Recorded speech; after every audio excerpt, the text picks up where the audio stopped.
Assalamualaikum warahmatullahi wabarakatuh.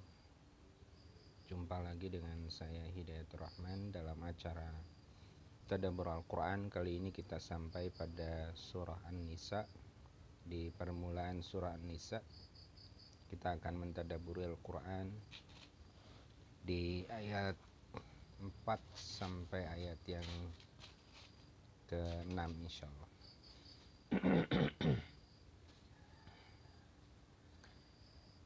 Mari kita awali dengan doa. Bismillahirrahmanirrahim.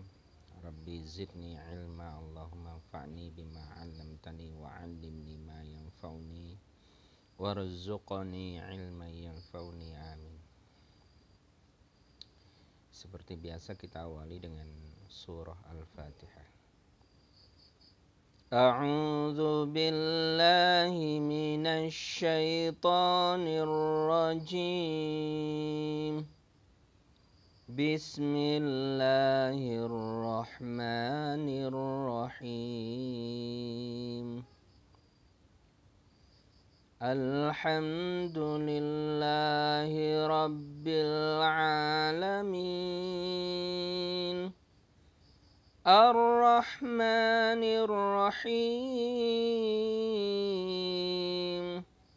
Maliki yaumiddin. Iyyaka na'budu wa iyyaka nasta'in. Ihdinas siratal mustaqim. Siratal ladzina an'amta 'alaihim ghairil maghdubi 'alaihim waladdallin.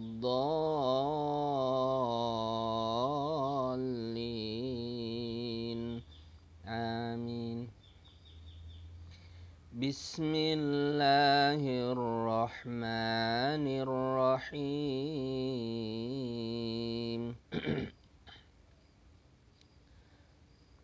Wa atun nisaa sadaqatihinna nihlah fa in tibna lakum an syai'in minhu nafsa fakuluhu hani'an mari'a.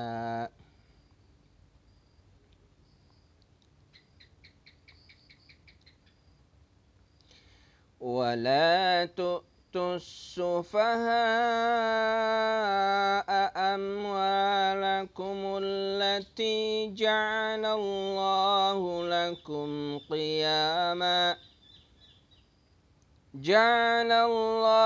لكم قياما وارزقوهم واكسوهم وقولوا لهم قولا معروفا وابتلوا اليتامى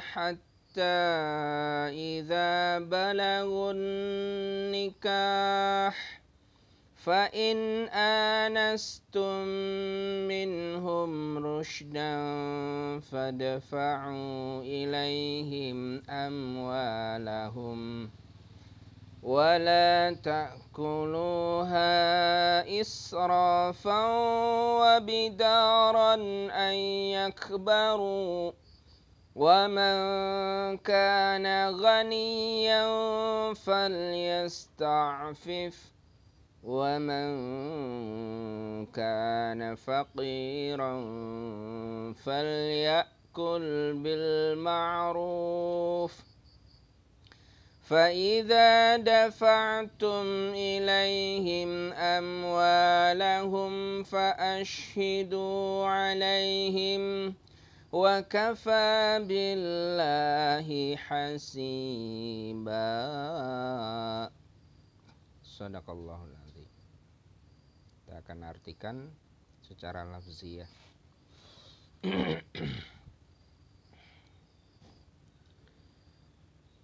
Wa atun nisa, dan berikanlah kepada para wanita sadaqatihinna, sodakoh mereka, artinya mahar mereka, nihlatan, dengan kerelaan. Fa in tibna lakum, maka jika mereka berbuat baik kepada kalian, fa in tibna lakum an syai'in, dari sesuatu, minhu, dari mahar tersebut, nafsa, dengan kerelaan, fakuluhu, maka makanlah, maka silahkanlah kalian memakannya, hani'an, dengan baik, mari'a, dan tenang. Wala tu'tus sufaha'a, dan janganlah kalian memberikan kepada orang-orang yang bodoh, amwalakum, wala tu'tus sufaha'a amwalakum, wala tu'tus sufaha'a, dan janganlah kalian memberikan as-sufaha'a kepada orang-orang yang bodoh, amwalakum, allati ja'alallah, yang Allah jadikan, lakum, bagi kalian, qiyama, sebagai tulang punggung, warzuquhum, berikan saja rizki mereka, warzuquhum minhu waksuhum, dan berikanlah saja pakaian untuk mereka, waqulu lahum, dan katakanlah kepada mereka, qaulan, dengan perkataan ma'rufa, yang baik. Wabtalul yatama, dan ujilah al yatama, anak yatim itu, hatta, sehingga, idza balagun nikah, apabila mereka sampai kepada usia pernikahan. Fa in anastum, maka jika kalian melihat,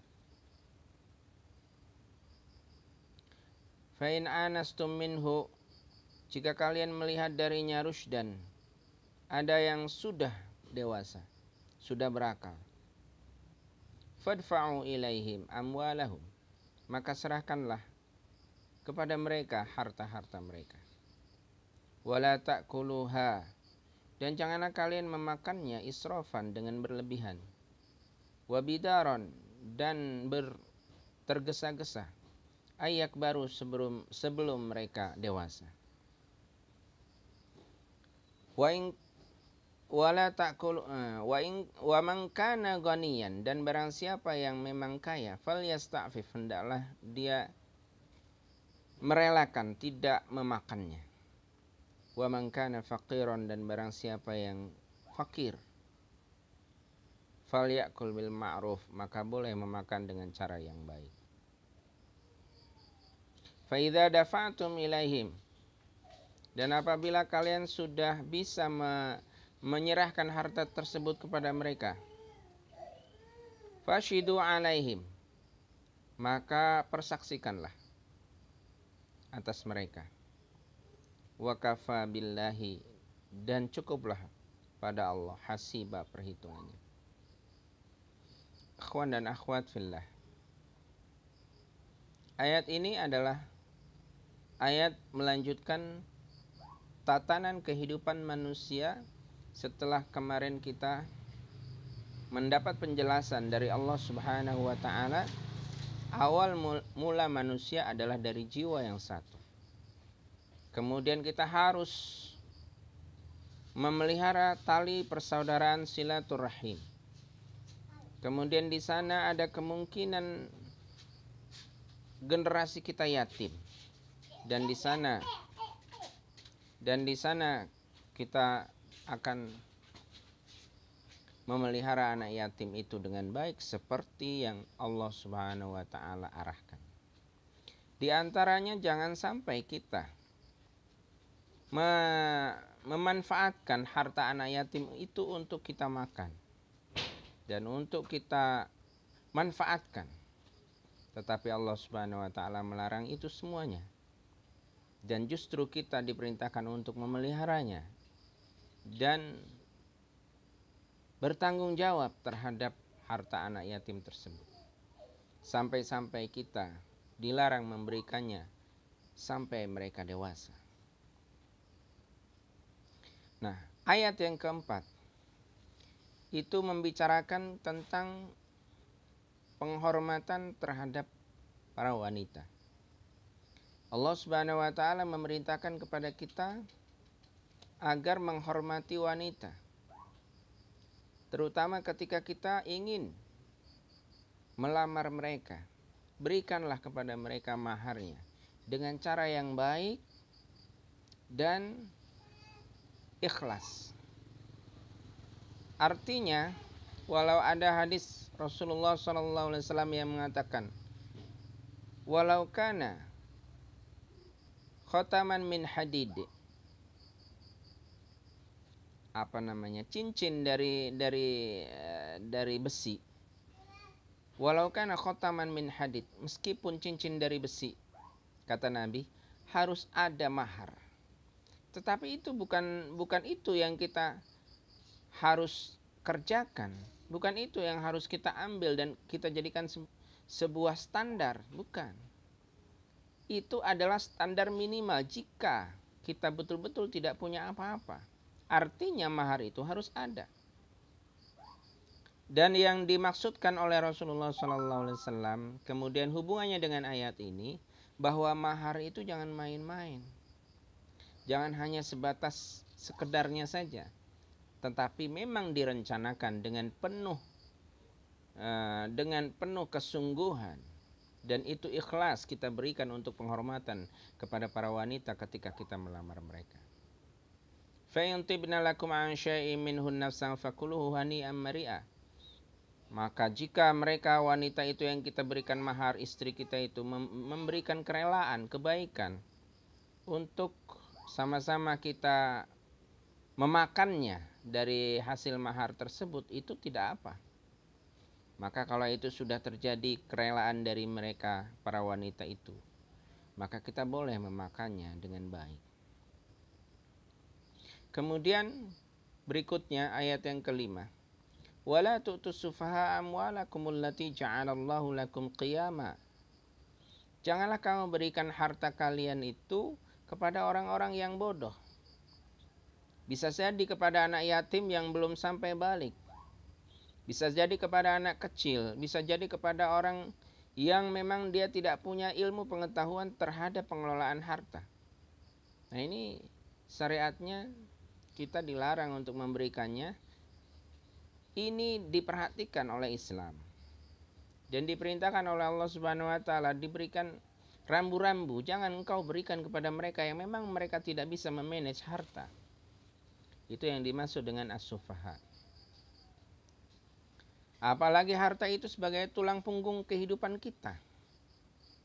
Nah, misalnya kita ingin memberikan kepada istri, lihat istri, apakah mereka sanggup.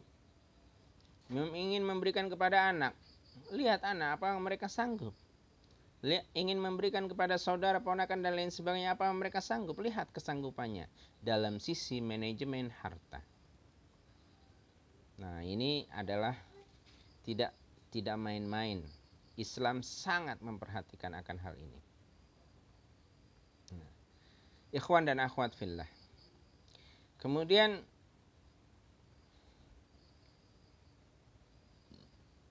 ketika kita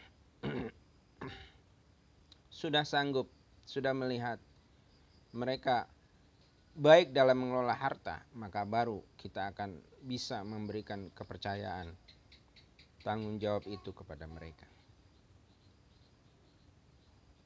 Nah, cukup kepada istri dan anak-anak kita berikan makan saja kepada mereka, pakaian dari hasil harta yang kita kelola. Jika kita masih melihat mereka itu belum mampu, maka jangan engkau berikan mandat kepercayaan pengelolaan harta tersebut. Cukup kita kelola, kemudian hasilnya kita berikan kepada mereka. Wa qulu qawlan ma'rufa. Meski demikian, kita tidak boleh menganggap mereka itu kecil, rendah, hina, dan kita harus memperlakukan mereka dengan baik. Wa qulu qawlan ma'rufa. Perkataan-perkataannya jangan sampai kita merasa sombong dan lain sebagainya. Kemudian ke ayat ke-6-nya, Allah Subhanahu wa taala memberikan pengarahan kembali kepada anak yatim, agar kita selalu mendidik anak yatim, melatih anak yatim itu, wabtalul yatama hatta idza balagun nikah, sampai mereka usia pernikahan. Fa in anastum minhum rusydan fadfa'u ilaihim. Maka jika dalam perkembangannya anak yatim itu sudah bisa mengelola hartanya sendiri yang ditinggalkan oleh orang tua mereka yang selama ini ada pada diri kita, maka silahkan saja berikan kepada mereka. Dan Allah Subhanahu wa taala mengingatkan wala ta'kuluha israfan wa bidaron ayakbaru. Jangan sampai kita memakannya dengan cara berlebihan dan tergesa-gesa sebelum mereka dewasa. Selama ini memang anak yatim yang sering kita dapatkan di masyarakat, di dalam kehidupan kita, justru ketika mereka dewasa mereka tidak dapat apa-apa. Hartanya habis dimakan oleh saudara-saudaranya. Na'udzubillah min dzalik. Ini betul-betul mendapatkan peringatan dari Allah Subhanahu wa taala. Wala ta'kuluha israfan wa bidaron. Ini peringatan Allah Subhanahu wa taala. Jangan kamu makan harta anak yatim itu israfan, secara berlebih-lebihan, wa bidaron, dan tergesa-gesa ayak baru sebelum mereka dewasa. Wa man kana ghaniyan falyasta'fif. Justru kalau kita memang mampu dan kaya, hendaknya kita merelakan saja. Meskipun kita selama ini menyimpan harta mereka, berikan harta mereka semuanya tanpa kita mengambil sedikit pun. Kemudian wa man kana faqiran falyasta'fif. Tetapi jika memang kita fakir, falyakul bil ma'ruf. Silakan kita mengambilnya, tetapi dengan syarat hanya sebatas apa kebutuhan makan kita saja. Bil ma'ruf, itu penafsirannya. Fa idza dafa'tum ilaihim amwalahum fashidu alaihim. Dan apabila nanti kita sudah bisa menyerahkan harta tersebut, fashidu alaihim. Fashidu alaihim. Persaksikan dalam proses penyerahan tersebut agar ini baik untuk mereka dan baik juga untuk keluarga kita, anak-anak kita, supaya tidak ada salah faham akan hal ini. Wa kafa billahi hasiba, dan cukup bagi Allah perhitungannya. Sebagai orang-orang yang beriman, ini betul-betul harus kita jalankan, dan kita yakin bahwa apa yang kita lakukan pahalanya hanya dari Allah Subhanahu wa taala. Dan jangan sampai apa yang kita lakukan ini adalah dengan tujuan pamrih, karena anak yatim itu memang hartanya banyak dan lain sebagainya. Na'udzubillah min dzalik. Ikhwan dan akhwat fillah, demikian mudah-mudahan kita bisa melaksanakan apa pesan-pesan dari firman Allah ini, sehingga kita bisa menyatukan keluarga di antara kita dan menjadi keluarga yang betul-betul mengamalkan Al-Quran dan Sunnah. Demikian kurang dan lebihnya, wabillahi taufiq wal hidayah. Wassalamualaikum warahmatullahi wabarakatuh.